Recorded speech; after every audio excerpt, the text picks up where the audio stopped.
It's a laptop. It's a same. Can you grab it? No, put it in the back seat. Can you hear me? Oh no, You're no. live. You can hear Yeah, me? we can hear you. Yeah, we can hear you. Can I have it? Oh, all right.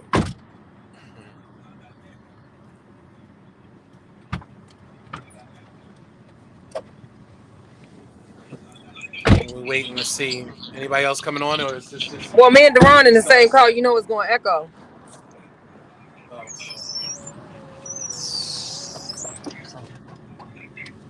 Y'all up there drinking coffee. Yeah, two kids who got one a coffee and that's it. Well, if I can get started here, because I know you out and about Jordan, you gonna have to taking hold care of the this. community. But good evening, everyone. Giving everybody an opportunity and some time to jump on here. I know we've been gone for a while. And Yolanda, watch your volume behind you, because I'm picking up a lot of noise. Can you hear There you now? go. It was Perfect. the heater. Perfect. So what's good, family? Happy New Year. Happy New Year. A new year. 2022 is gone. And 2023 is coming in with a bang for some of us. I know that I truly have had some blessed opportunities present itself my way for 2023. And I hope that everyone else that's tuning in and watching, hope that y'all as well have a great start to 2023, and whatever the possibilities may be for 2023. May you get all of these opportunities that are out here. But so much going on in the city, so much going on in the state. For some folks that don't know, to kind of fill you in, the start to the 90-day legislative session in the state of Maryland starts this week, I believe. I believe it starts on the 11th, correct, Yolanda? On Wednesday, correct? What happened to Yolanda? Hold on. All right, there you go. Is that correct? That the legislative session starts this Wednesday, It's correct? correct. Okay. And so, family, with the legislative session coming in, few things we're going to kind of throw at you and propose tonight on this rendition, the first edition for us for the new year of Frontline News. And this evening, I don't have all my hosts with me this evening, so the gang is not all here this evening, but I do have joining me this evening former mayoral candidate for Baltimore City, Miss Yolanda Pulley. Good evening, my sister. Good evening. Hotep. Good evening, good evening, good evening. I'm here. Deron couldn't turn his on while phones is gonna echo, but Deron is here too. Okay, and then we also have, I'll introduce him as well. Just again, someone that I really kind of consider, to be like my own son in many cases. Uh, all around, great father, great steward to the community. Definitely one of our strongest ambassadors of people empowered by the struggle. Ladies and gentlemen, give it up for Deron Hill. You're. Oh, don't forget, I'm also a rock band artist now. Rock. I You wrote said a rock rock song. band artist now? I wrote a rock Lord. song. It sounds good. Like it's crazy. Heard a rock It's song? crazy. Yeah, I'm a rock. I'm a rock star now. You know. Well, I always took you as you have this eccentric mind. You know what I mean? Oh You have yeah, this yeah. creative mind. Like, And you, you constantly singing around the house, and you yeah. constantly, putting together compositions, This so is true. This is true. so you're an artist. You're an artist, you know what I Yeah. mean? Listen, listen. When I Um tell you, you won't hear the song, be like, okay, okay. You know what I'm saying? It gives us Miley Cyrus vibes. No, it doesn't. It gives. Listen, I'm Wow. gonna tell you what it's You giving. didn't go Miley on us, did you? No, no, no, Wow. no. Listen, listen. Wow. It's definitely like I said, it's like a rock band, like a upbeat rock band song. It's tough. It's so tough. And then my homeboy told me he was like, yo, I play the guitars And my brother, he played the drums, so I'm like, I might just start a little rock band. I gotta get some Ah. black fingernail polish. I'm gonna paint my Don't fingernails do it. black. Don't do it. Don't do Yeah, I'm gonna get some eyeliner, and I'm gonna be lit. Oh Hating goodness, on me, man. hating on me. I'm gonna Look, get some eyeliner. we Tough. starting 2023 off strong, talking about Listen, the goth punk rocker look. Like you I'm starting it telling off you, early. it's gonna sound good, man. It sound real good, man. How's that?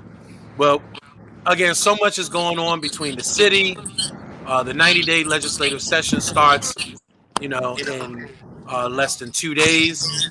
And I know that there's a function that took place today that a lot of folks in the community are out uh, speaking with their delegates, speaking with their senators.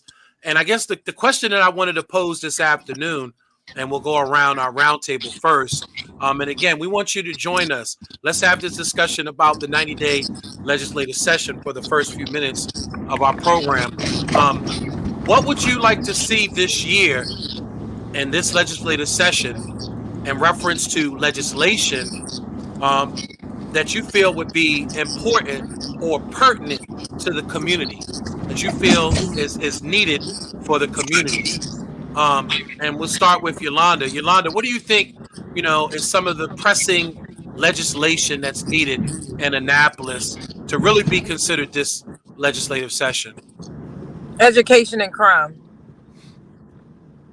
Education. You want to expound on that a little bit? No, education and crime. I mean, We need uh, accountability. We need accountability with education and crime.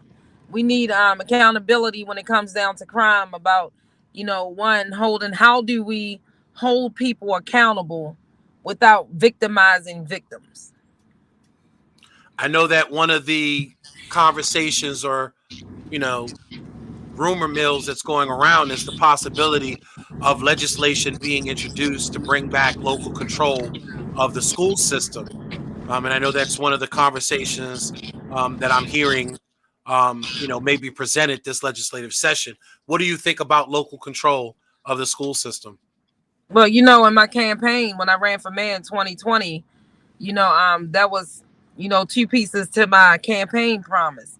I promised to go and fight in legislation to bring local control of the police department and education back under the mayor's office, because at this point there's no accountability. We putting out, $24,000, and come to find out it's more money because it was in the budget. $24,000 per student a year, and nobody can tell us where this money is going. There's no oversight committee. There's no nothing. And with crime, it's the same way, But maybe it'll get a little bit better with the police department, because now that's back under local control. And we still have a lot of work to do with that. I know that there is a steering committee that's been formulated recently to help navigate and have the community as a stakeholder in some of this transitioning from state control to local control. So I know it's going to be a while before we really see any fruit out of this, or whether we could really examine whether or not this is up to benefit us or is it not going to benefit us. I think this, as far as this particular issue is concerned, I think that local control of the police department is an essential. I I also think it think, depends on who's running it. Who's running the control. With the state, it was, everybody got tired of the finger pointing back and forth. It ain't my problem. And, just because we funded it, don't sit in our backyard. I mean, just because it's sitting in our backyard don't mean we sit over top of it. It's too much back and forth with no accountability. Like I said, yeah, hopefully, and me personally, I believe that it has everything to do what is who is controlling it. What mayor is controlling it, what right, city council is controlling it, the oversight committee, who's controlling it. If right, we have a lot of people that's, lay down just to get down type of mentality, we're going to get the same thing over and over again, expecting a different result. of course, of course. Um, so again, local control of the police department is one thing that's coming up. And again, I would love to see local control of the school system as well. Now, just to give you a little bit of history on both, The reason why the police department ended up in state control was mainly because back in the day, there was a organized crime that was rampant throughout the city, and this particular group that had a heavy influence in politics in this city, actually, in some cases, you know, also had their hands in the police department and every other agency in the city.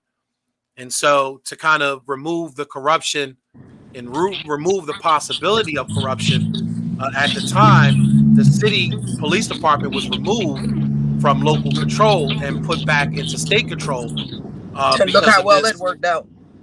Well, but again, I think it may have served its purpose at the time, and that was to keep this particular organized group, this organized gang, from controlling the city politics and the city's And police that's, department. you just said it.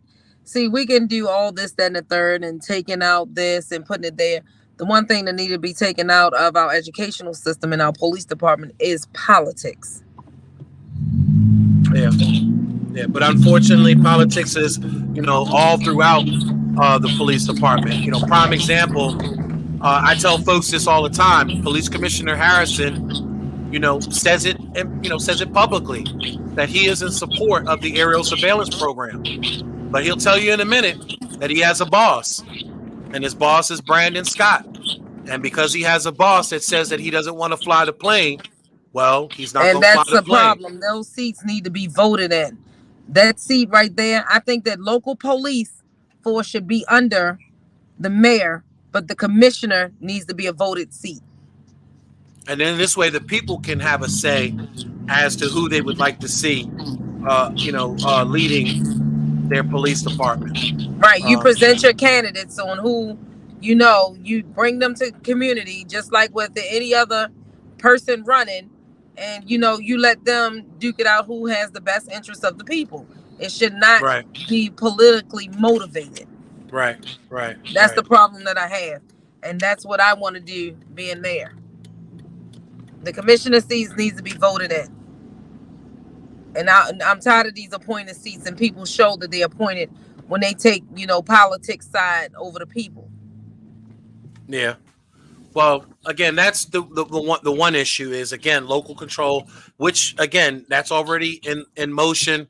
The steering committee and the community component of the transferring of power from state control to local control, that's already in the works. Now, I think that's what we should do, Jason, for the 2024 ballot. What's that? See what we can do to get it together to have the commissioner seat a voted seat instead of appointed seat.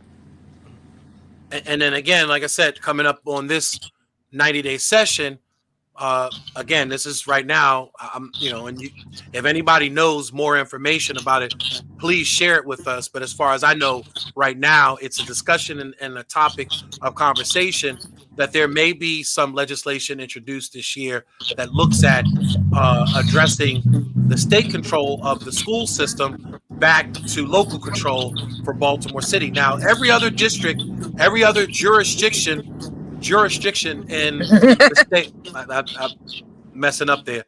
Every other jurisdiction in the state of Maryland. Stop trying it. Every other jurisdiction. You still said it wrong. You said jurisdiction. Yes. Jurisdiction. There you go. Yeah. When you want me to say it a million times. I will.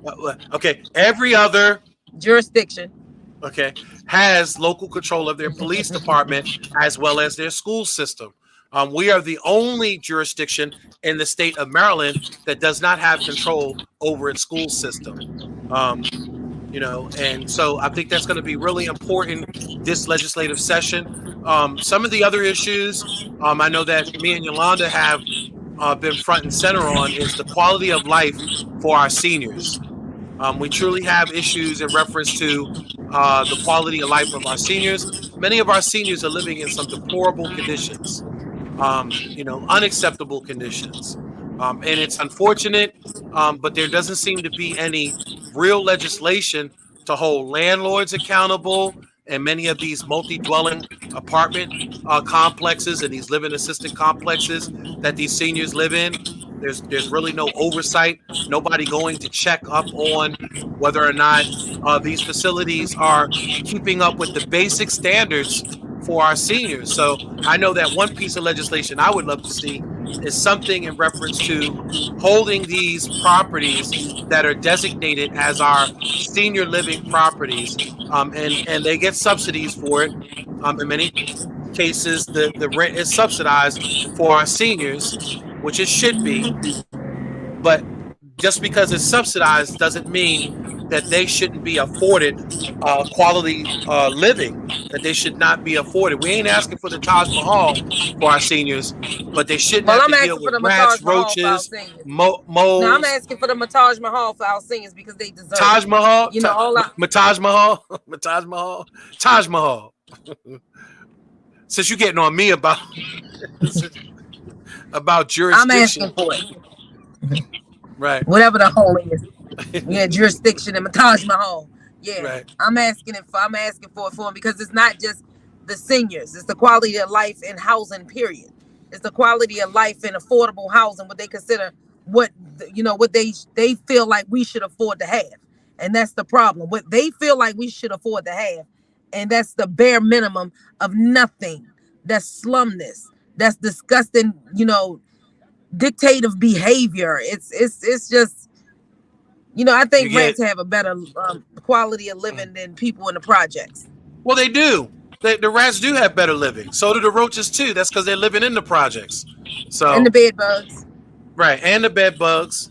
But again, this is something that I think could utilize could benefit from some piece of legislation this 90-day session to really look at the quality of life for our seniors and just ensuring that our seniors Let's have say at let's least say the the quality of life.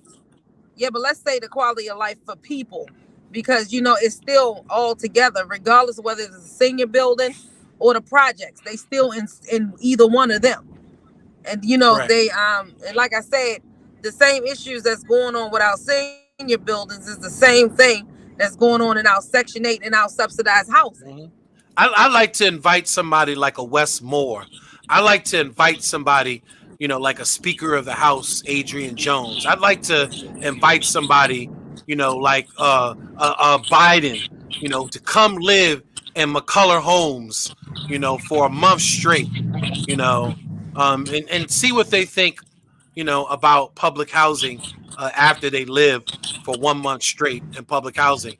They had that. I think that they Uh, should be required. I think that slum landlords should be required to live in their properties. mhm. If our city officials and our delegates and mayors and everything sit over top of housing, I feel like they should be required to sleep there, just like you said, for a couple of months. I'll What say at was least that? a year. What was that movie? My Cousin Vinny, I think it was, where he was a landlord, a slumlord, and the judge ordered him to live in the slum building. I had You put know, that in our lawsuit against Madison Park that she should be required. That we was we was trying to make it a requirement that she lived on the property. Well, before the lawsuit, we put it in right, that she should have to live on her property, and she hurry right. up and sent it to her lawyers. So again, we'd love to find out what you would like to see in this 90-day session, and in some cases, whatever information y'all share with us, whether you post it in the comments, whatever you do in reference to providing us with what you think should be in legislation this 90-day session. We may take that information and bring it to our delegates and our senators, and just express that this is something that you would like to see. Um, so please, by all means, we'd like to hear from you. We'd like you to comment, and just let us know what you would like to see this 90-day legislative session in reference to legislation for our community. I'm not talking about anybody else's community. I'm talking about for our community. What would we like to see for our community? What about Duran? Is Duran still with you? Yeah, but I want to be perfectly clear. I don't care about no goddamn trees. I don't care about who want trees in their community.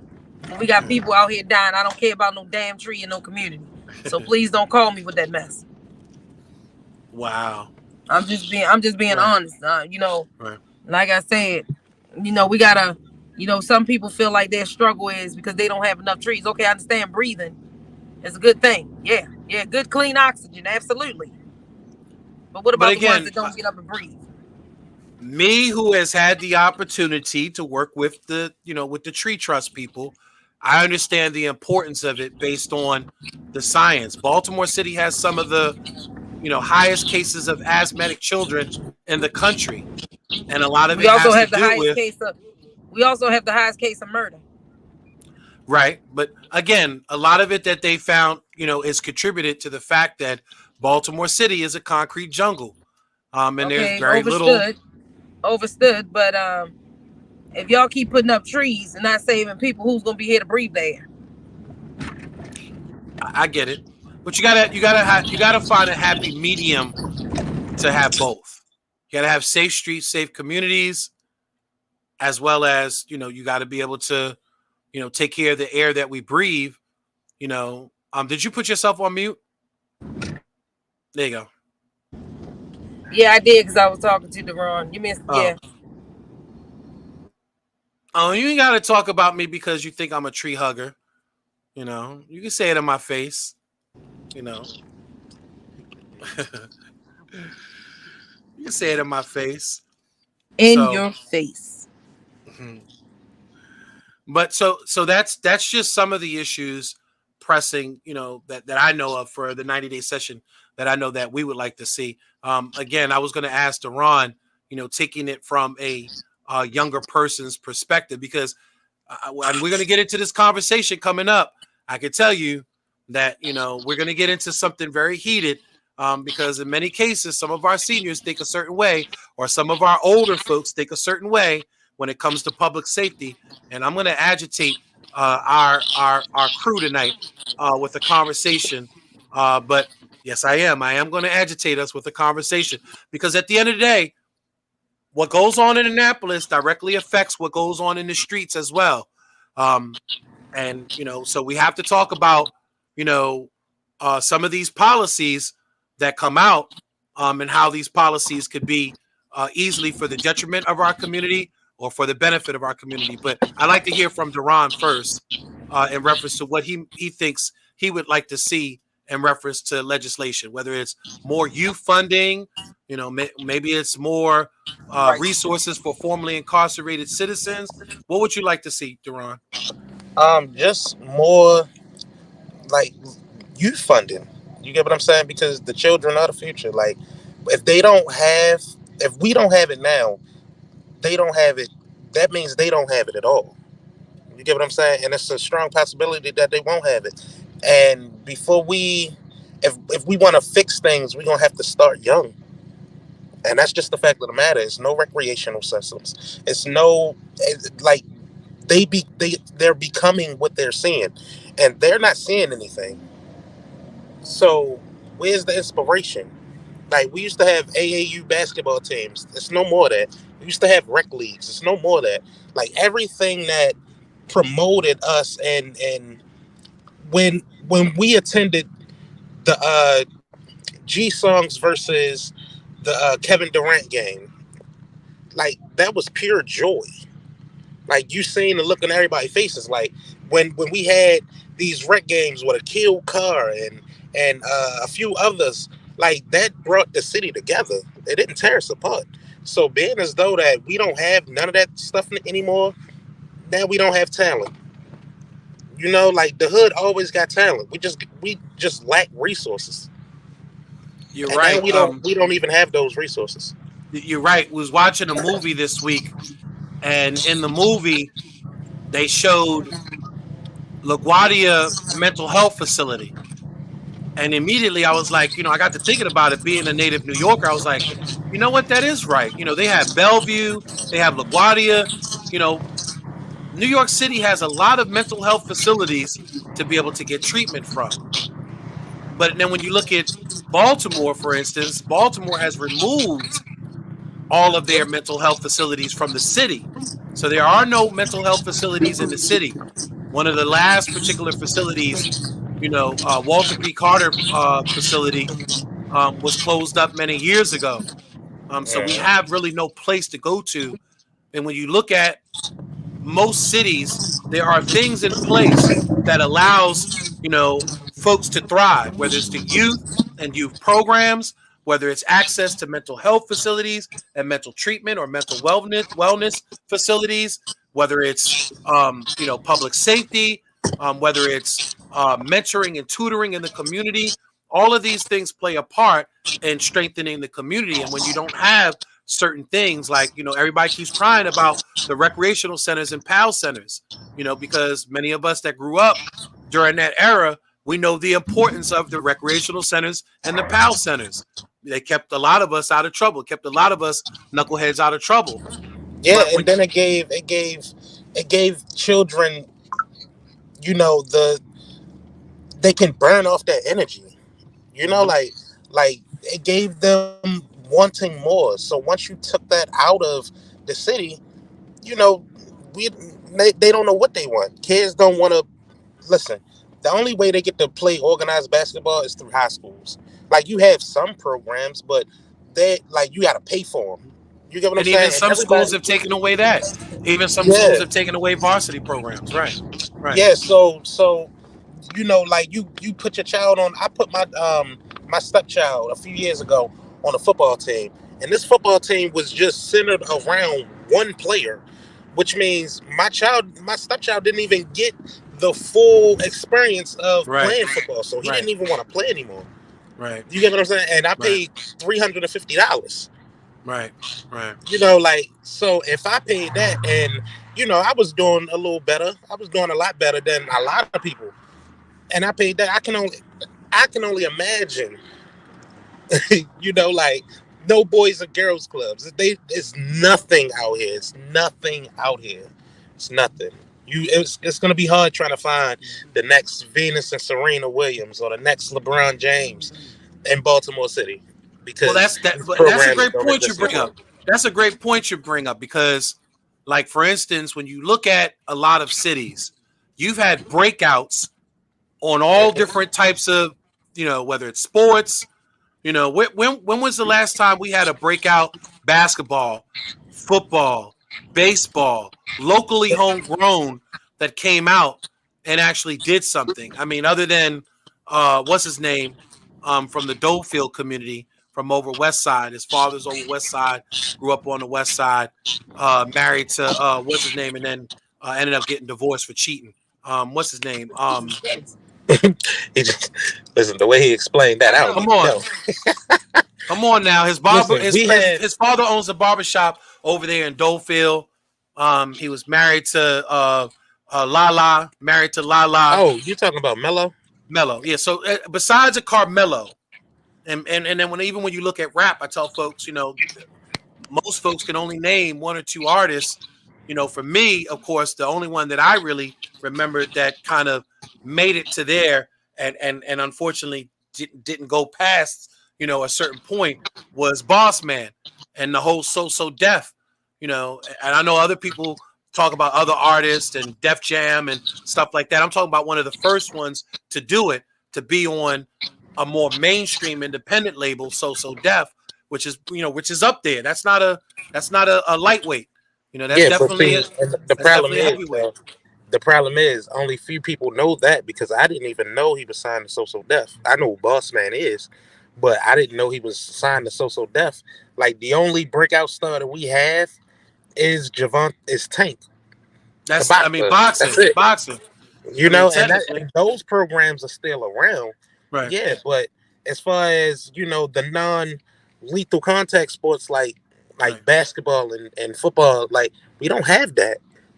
We right. we don't have that at all. Like you And, have to go to a high school or you have to, get on to one of these teams. Like, and they're not easy to get on because a lot of those teams are filled. And right, then you have to worry about the shady coaches where they say, okay, yeah, this is for the team. We charged you this amount of money, but you don't even see that money being implicated in the team. Like I said, I paid $350 for my child to get on the team, and I can't tell you where that $350 went. right. Okay, yeah, he got a uniform, but they only played like 6 or 7 games.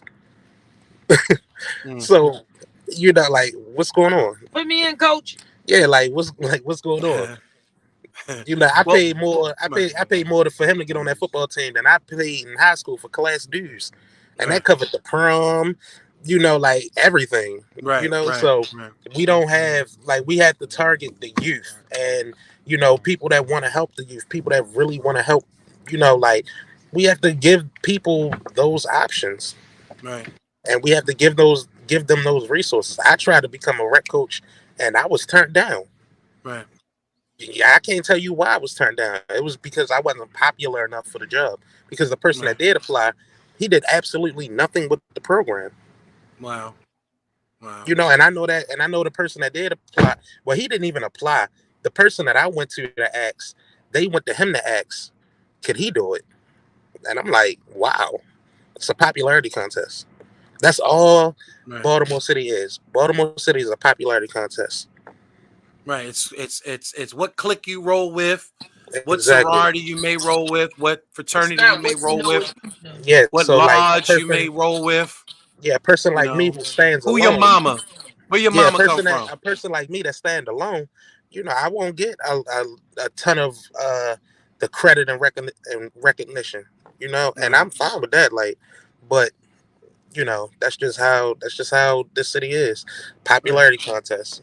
And, What and have don't you get done me for me lately? That's why we right, fail at every turn. Yeah, right. what have you And and done for and, me and lately? don't get me wrong. We've had many breakouts. I mean, when you think of like greats like Billie Holiday, that have come through here. When that Turner, she's originally Turner Station, but still, she frequent the Baltimore scene. Hmm. When you look at folks that have come through here, um, you know, Red um, Fox. it I know that we've had some greatness in the past, but what I'm looking for now is where are those breakouts now? I mean, Where's the next Michael Jordan you from can't this city? create it. You can't create it because the programs don't exist. Right, right, Like these, like we would have to go to find out. We would have to, enroll our children in the mm, AAU programs and stuff like that. We don't right, have that. We hardly have that anymore. right. Like I I know. haven't heard about an AAU program in God knows how long. Mhm.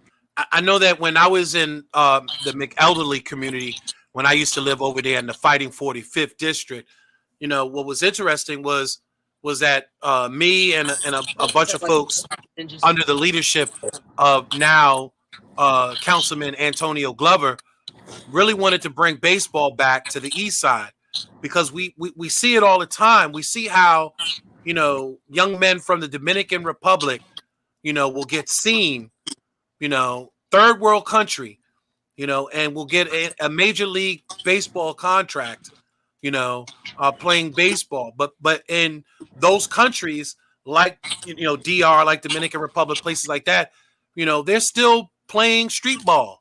They're still playing baseball. They're still seeing the possibility of greatness out of playing baseball. We haven't had anybody of color come out of this city. We everybody knows the Ripkins, in the state of Maryland, but where's the Ripkins of Baltimore City? Where are the black Ripkins of Baltimore City? And how come they haven't played in the O's can I or answer played that? for the major leagues? You know what I Oh, mean? I'm So gonna answer that. I'm it, gonna answer where they at. where Mm. They don't exist. and I think they do exist, and that's why we wanted to start the baseball league. I think they do exist, but there's nothing to showcase that talent. There's nothing to allow that talent to come out. If we're not playing, there's barely any baseball competitive leagues in the city. So if we have no competitive leagues in the city, how are you ever going to find the next, breakout, the next Reggie Jackson, the next Daryl Strawberry, the next whoever here in Baltimore if you don't play the game, if the game is not being played, at some sort of professional level or at least in a competitive level, youth competitive sports level. So, and we have some great football teams, and a lot of times we don't even see the breakouts, with Dundalk and all these other schools that we have, that have some great athletes. We don't see the breakouts either, from these schools either. Not like some of the other schools. They go down to Florida and they will watch students down in Florida, become the next, Ray Lewis, or become the next, whatever, coming out of Florida, and going to Florida universities. They will follow them their whole a high school career. Yeah, we had I haven't heard anything about people actually going to our high school games and scouting anymore. Not like they used to. And I Right, know the that there's a latest. few coaches locally that push that try to get the scouts to come out. There are some very hardworking coaches that I know of. We have one of the coaches Is it called our because of show. fear though? I don't know. I don't know if it's so much of fear or because there's so much dynamics going on in Baltimore City. You know what I mean? With everything going on, the violence and everything going on, the economics, the drugs, everything that's going on, that all of that kind of That's what I'm gets saying. There's certain things diminish in our city because of fear. right. Well, so changing gears really quick. So again, still sticking with Annapolis, this 90-day session that's going to come up is going to be interesting because I know, the topic and the conversation that's taking place recently is about youth violence, or even youth perpetuated violence. And, there's all this discussion going on. We had a 6-year-old, a 7-year-old recently involved in a shooting. Teenagers everywhere are involved in shootings. There's supposed to That be a 6-year-old ban. that wasn't here. Well, the 7-year-old, or whatever it was that No, shot the 8-year-old was murdered, but the 6-year-old that shot the teacher was in Virginia. No. I'm not talking about that incident. I might have the age wrong. I'm talking about the incident with the young lady that was shot. I believe maybe they were 8 years old, Oh, 9 the years old. 9-year-old. No, the 9 years old. 9-year-old that killed the 16-year-old. Correct. And because of legislation that was put in place, and a lot of folks have pointed out that the legislation was originally sponsored by Senator Jill Carter, and a lot of folks feel that there are some issues with the bill because the bill was just recently applied to a 9-year-old who is not going to be charged with murder, anything, manslaughter, anything, reckless endangerment. Even if it's a misdemeanor charge, he's not going to be charged with anything in relations to the murder of the young lady. And it really brought up a conversation. It got really heated earlier between me and Yolanda because, Yolanda's philosophy is if whoever it is, doesn't matter the age or whoever the person is, if you commit murder, murder is murder. You can't bring that person back. So that person should pay the ultimate price for taking a life. Whereas I look at it. You are the worst, sir. You are the worst. That's not what I said. That is paraphrasing. That is paraphrasing. No, with Come your on, bring it. god-awful self. Come on, That's bring not it. what I said. Come on, let's bring it. Come on, bring it. What I said was there has to be some accountability somewhere. Correct. Whether it's the child or the parent or whoever was watching him. Accountability means everything. Because guess what? If we didn't have rules put in place, then guess what? We're what we have now, a lawless city. So if we can, be easy on crime with children, then you might as well be easy on crime with pedophiles. They don't know what they're doing either. They're sick in the head, and they're this, and they're that. Some people say that. Some people say that. Even psychiatrists will say that in a heartbeat. Piece of nonsense, and you know it. No, but that's what. But that's what the medical community. Jason. See, the thing that's is what the scientific and medical community says. I don't care what science. Look, check it's a sickness. Out. See, you already make me start cussing and fussing. Check this out. I don't care. Remember, we got a no cussing policy here. No, we do not. On BlackUSA.news. You on here? If you are, do we have a no cussing policy? Yes, we do. Yes, we do have a no cuss. Yes, we do. Don't do it. I don't want to mute you. That to keep me from saying what I'm going to say. But anywho, like I said, you made me forget what I'm going to say. I freaking hate you right now. You did it on purpose. It'll come back to me, and I'm going to say. Oh yeah, because I'm going to stir it up. I'm going to stir the pot. And again, we'd love to hear from you, family. What do you think? Should we be tough? If a child is 4 years old, 5 years old. Nobody's saying be tough, Jason. Everybody's saying, wait a minute. First of all, now I know what I was going to say. Okay, there you go. Yeah. No one's saying it's being tough on crime. We're just saying that there's accountability everywhere. You know, we grew up with rules and regulations that put us on a path that we knew not to do certain things again. And if you're talking about the three strike, you had two goddamn chances with a, guess what, an extra chance.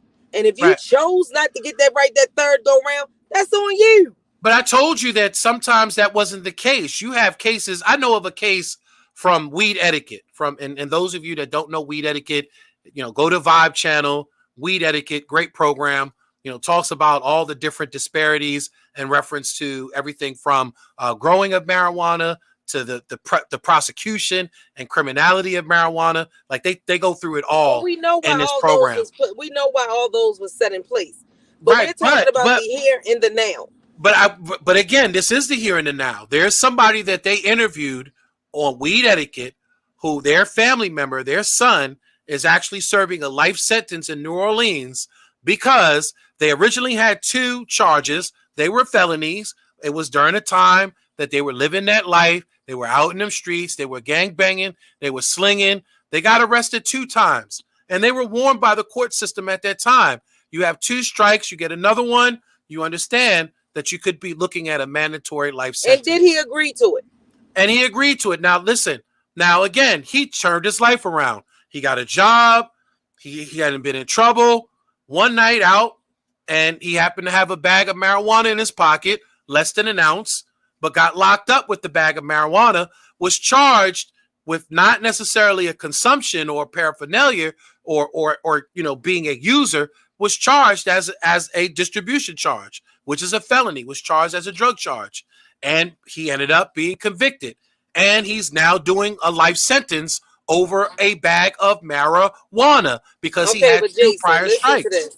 I wholeheartedly agree with you to a certain point, but like I said, we just can't just let these people run reckless and lawless in our city, and because of their certain age and this, that, and the third. The thing is that the law needs to be tweaked. If you're doing handgun, and then a popsicle, you stole a popsicle, you get life in prison. That's something There's wrong with been that picture. people that there are people that have had that happen too. There's been Yeah, people but because see, of that's why I said, circumstances had two Jason, prior they strikes. do a broad spectrum Right. of everything, but everything needs to be narrowed down. And that's where the problem with the criminal justice system is. Everything is so broad. It needs to be narrowed down to what is it actually saying? What does it mean? Who does it affect? What if it's the child is this age, this, that, and the third? Because like I said, what's to stop sick parents from going out there and sending that child outside to kill somebody because they know that they're not going to be held accountable for it?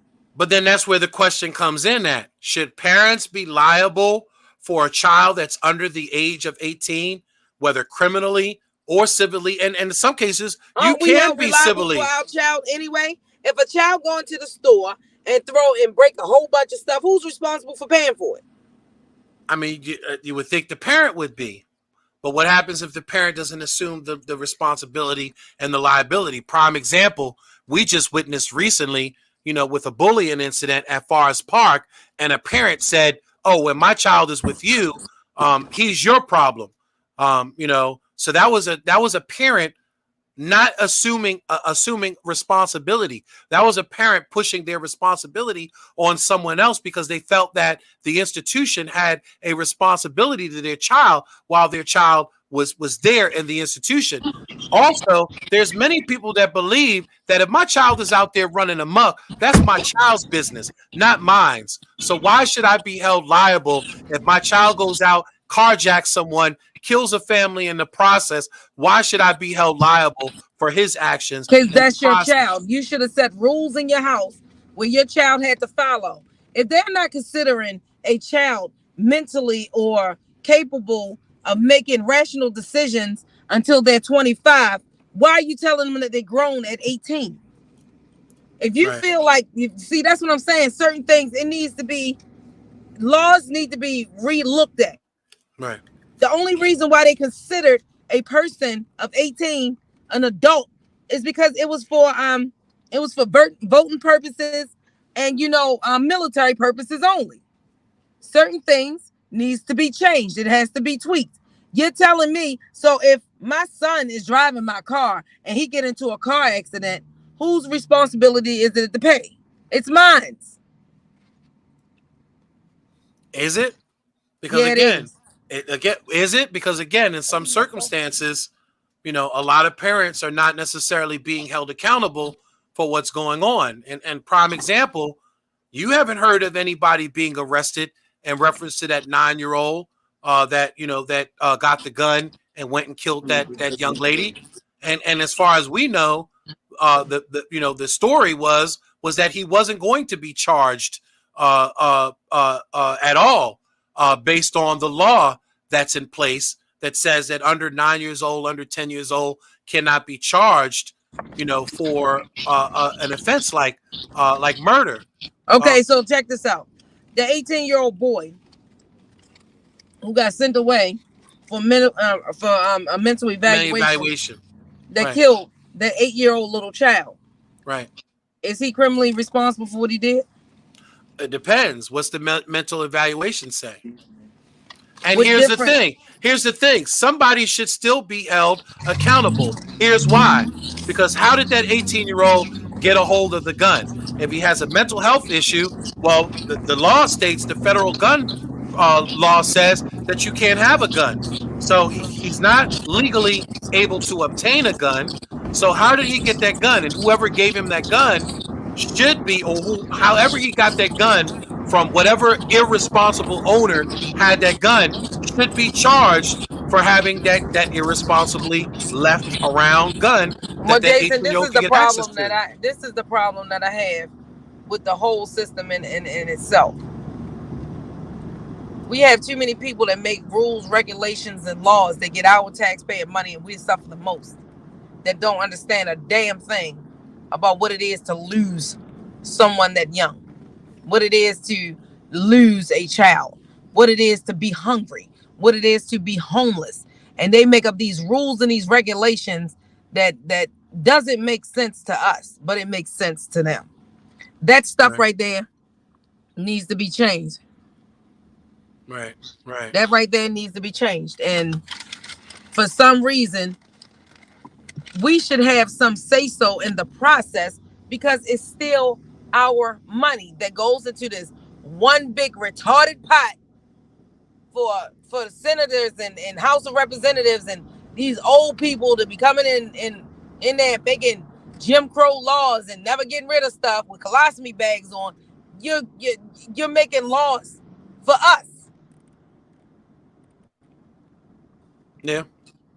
Yeah. And but again, the question that we pose, family, and again, you can leave your comments on this. If you like, you could join us as well. I'll actually share the StreamYard information if you want to come in live with us and chop it up with us. You're more than welcome to come in here and chop it up with us.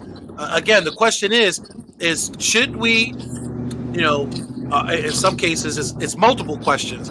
Should we be charging, folks under a certain age, 9, 10 years old, that commit murder with murder, currently based on the laws that we have on the books, and everybody keeps. If a child get locked up in the store for stealing, what happens?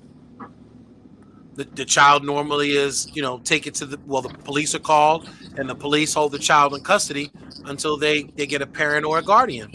Okay, and what happens when that child goes home? It depends. A lot of times the parent has to make restitution for the child. Yeah, but there's somewhat a disciplinary action because you just embarrassed your parents. Oh, yeah. Right. You knew if you go into somebody's house, so you can't say that it's okay for a child to go out there. And so if I go over my friend's house and, we in there playing cards and, kicking the bobo and doing this, that, the third, and my child kills somebody. Kicking the bobo. Wow. Yeah. And my child kills somebody's infant child. What does that even look like? Just thought that, the child was a toy, I don't like this baby is crying, and, put a pillow over top of his head and smother it. And that's happened. We was having a conversation yesterday where I was telling Godfather that, that I read an article one time that was talking about the mindset of children that commit murder sometimes, and how they were finding that, that relationship between video games and reality of life would get construed, it would get mixed up, would get it would be a blurry line for them. In many cases, they would go out and commit these acts thinking that there were extra lives, thinking that there was a Y'all reset. haven't. This is what makes me mad. Y'all don't even see the bigger picture. What's actually going on? These laws was not created to protect us. It was created to protect those sick white children that go out here and kill their parents. It was protected, and they got a habit. Matter of fact, I was just watching something on one of those TV stations the other day down in somebody else's state, where a little boy killed his mother and his father. And then I turned around and looked at another station. A husband killed his wife and her son and their son. These were not to protect us. It was protect the criminality of the white man, of his white child. It has nothing to do with us, because regardless of who do what, we're going to jail. If they don't get that little boy now, you best believe, see, they left him in the community on purpose instead of putting this child somewhere where he can get the mental help that he needs, in a facility where he can be watched and monitored to make sure this would not be an ongoing behavior. They don't care about none of that. They could care less. But yet, that protection of that white child is what matters to them. That's the only thing they care about. They go out here, they blow up schools, they shoot up schools, they do mass killings in churches and in hospitals and wherever else where we felt as though our children and us were safe to go. And they go and feel a certain kind of way and just, oh well, I don't like black people, so I'm just going to do this. Well, you can't blame them to protect us. You can't blame them for lobbying for their own people and making sure that they get the resources for their sick, individuals, but not necessarily. Again, we have to create policies that work for our community, and if we don't see necessarily, that's the thing. Well, that's the whole thing of having this conversation right now is technically, what does the community want to see? Because some of the stuff that you said earlier to me, and this is not to knock, again, I respect everything that you say, my sister, but it scared me a little bit when I heard you, talking about being tougher, and in some cases when it came to youth violence in this city, it just scared me a little bit, because that was the same talk that I would hear. They're the ones that's out here committing the crimes. I'm sorry you feel a certain kind of way. I get it. But the problem is, no, you cannot. Let me explain it. Let me explain it. Neighborhood. Right. Let me explain it.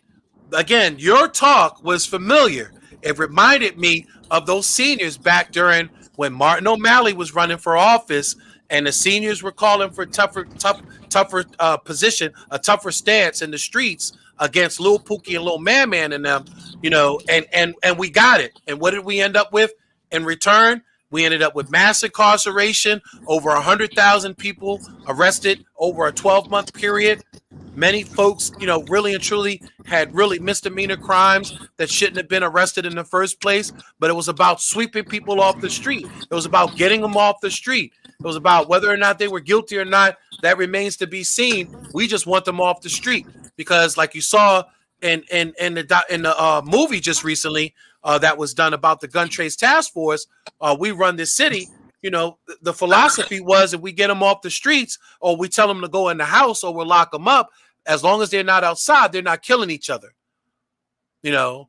We could end up going back to those type of policies. With well, that Jason, kind of I told you what your thought, your slave. I mean, what your thought reminded me of slavery. Turn the other cheek.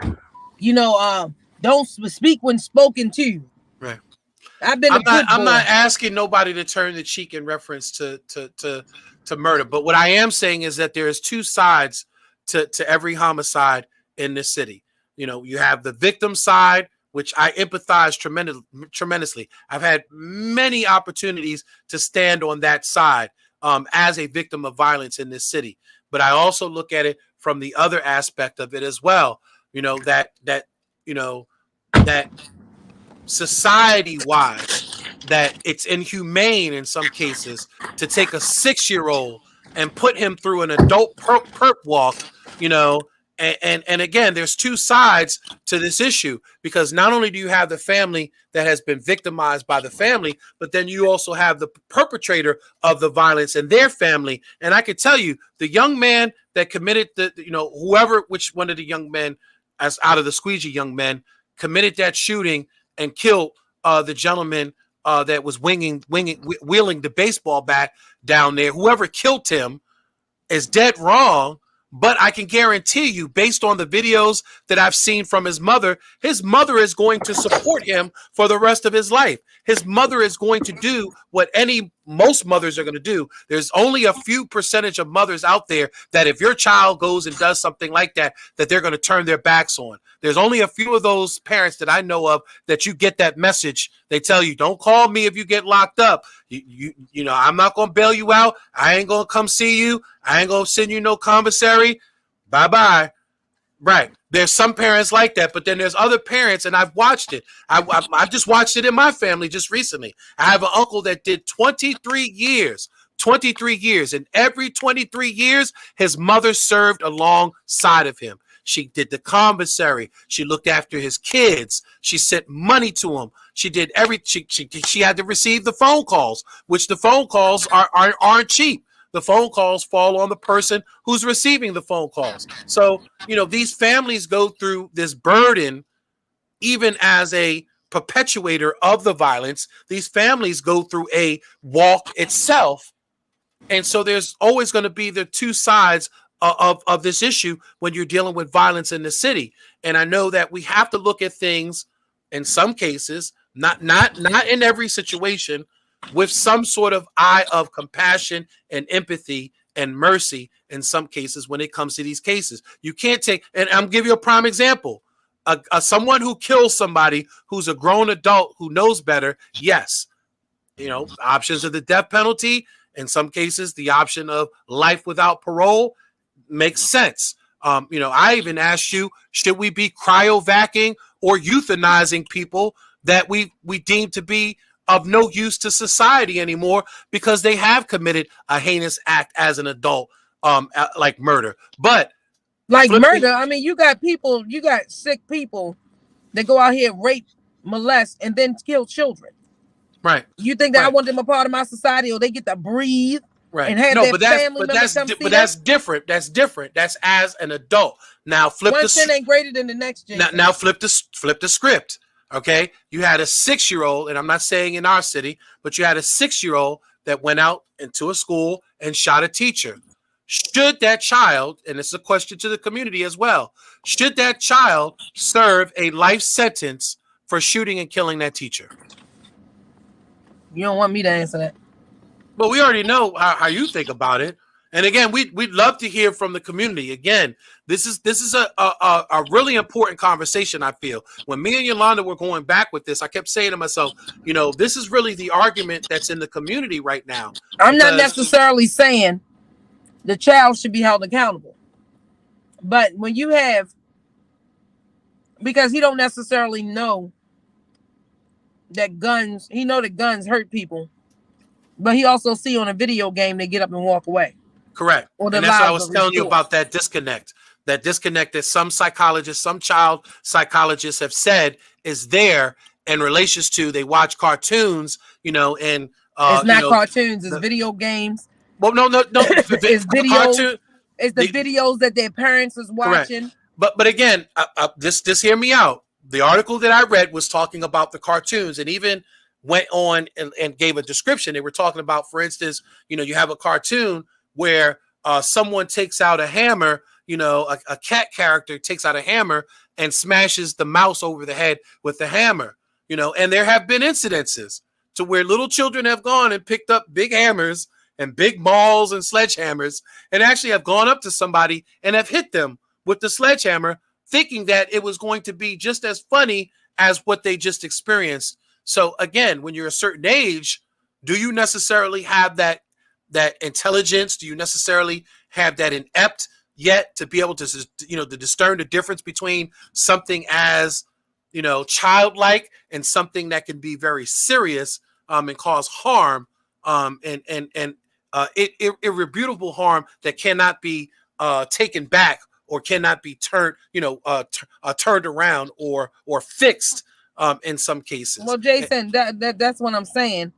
They sit up there and they watch these things and they watch the parents, and they listen to the songs that their parents listen to, because this stuff don't go on. And like when we were growing up, every house that we went in family, every house we went in had a gun on the wall, Yeah. or had a cabinet with guns in it. Every Well, house. we're gonna have to Nobody pick up. touched those guns. Mhm. We're gonna have to pick up this conversation next week, and time flies when you're sitting there fighting with your loved ones. So, um, but